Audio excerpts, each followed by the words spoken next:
هاي عمارة المصطفى، أكبر مجمع ألعاب ببغداد. هاي طبعا كاميرا فورية. يلا اتخذ له صورة ناخذ لك فيديو.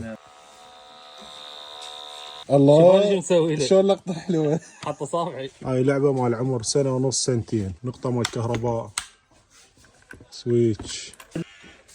شغال. هاي رافعة، هاي يبون بيها مجمعات سكنية. هذا هنا تلسكوب تعليمي. لعبة طبعا مال تجارب كهربائية، اللي يشوف طفله له واهس بالكهرباء يجي ياخذها له يتعلم بها، لما يحط الخاشوقة بالنقطة مال الكهرباء. اذا عندكم جاهل من الصغر هو مدمن سياقه، هاي السويتش ماله هاي غراضه ويظل يبطنش بالهول. مجسمات الافلام اذا تتذكروها، هاي اللعبة، وهذا ات.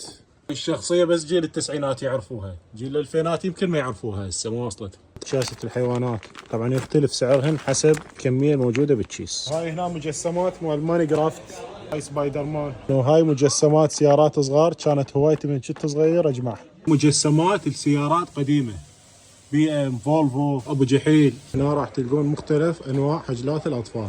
هاي شلون اسعار هاي البايسكلات؟ هنا على 35؟ هذا بثلاثة. هذا على ايش قد؟ 70 حسب الحجم. وذن الصغار؟ هذا 35.